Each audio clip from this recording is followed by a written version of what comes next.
Is AMC trying to sabotage Sound of Freedom? Let's dig into this. From Newsweek.com, Sound of Freedom outrage puts spotlight on AMC CEO's Clinton ties. We're not getting off to a great start. Claims that AMC Theaters is disrupting showings of the film Sound of Freedom recently implied that AMC's CEO has ties to President Bill Clinton. Rumors abounded on Twitter that the theater chain was purposefully attempting to keep viewers from seeing Sound of Freedom despite the movie's stunning box office numbers.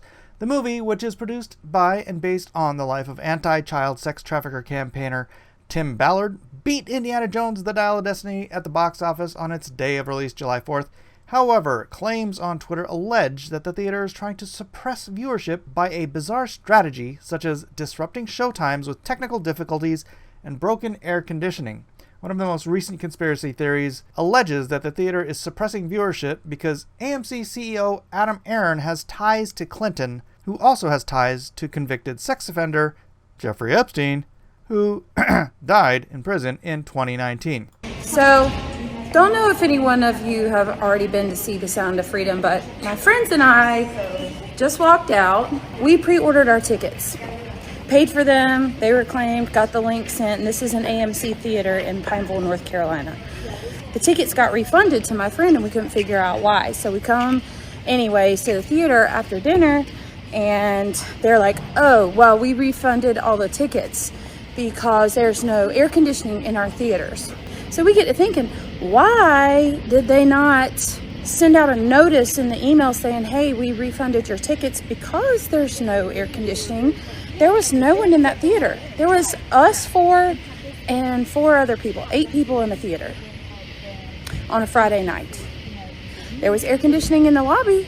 There was air conditioning in the hallways. There was air conditioning in the bathrooms, not the theaters. I smell something stinky. So my fiance and I just watched the movie Sound of Freedom that exposes sex traffickers. And do you want to tell them what happened in the movie theater? All right, AMC, I don't know what's going on here, but first off, the AC was out like when we went to watch the movie, and I'd seen someone else post something too that also saw it at an AMC, and their AC was out. And like as soon as we walked into the theater, it was hot as heck. I literally AC brought a was out. sweatshirt and I was like sweating. And then we realized, like, it took us a while to actually realize it, but they didn't turn the lights off. They literally had the lights on. They kept the lights on the entire movie. Who does that? Like, They don't want you to see this movie. they were trying to make it like not enjoyable. No. Like they were trying to make it unenjoyable. What do they think? We're just going to be like, oh, the lights are on, we're going to leave. Like, no. Go watch Sound of Freedom in theaters now. So I've been seeing all over TikTok that people are going to watch the movie The Sound of Freedom, and these weird things are happening, like random emergency evacuations, the air conditioning not working and having to leave the theater. And I thought, no, that's probably just something that's happening in other theaters and other places. So I took me and my daughters to go watch The Sound of Freedom today, and about an hour and 20 minutes into the movie, we get a random emergency evacuation. None of the staff knows what's going on. The mall wasn't being evacuated, just the theater. All they did was refund us our money with no explanation. But I guess you can call me a conspiracy theorist. The good news, however, is that Sound of Freedom has crossed $53 million. It's almost at $54 million. It was number 1 on Monday and Tuesday, only being kicked out of the top spot by the new Mission Impossible film. But I'm looking forward to seeing how this does. Apparently, Angel Studios will be expanding the reach of Sound of Freedom to a few hundred additional movie theaters. Maybe they'll even get some additional screens at the existing ones.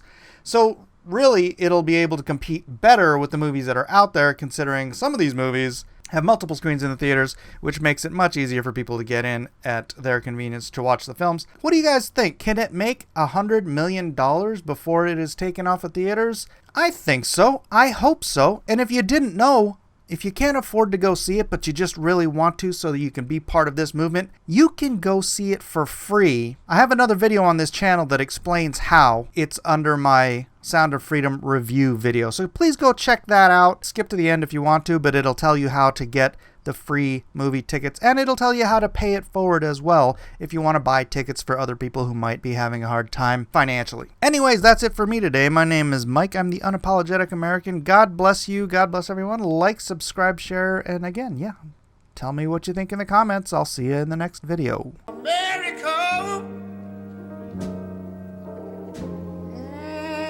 America.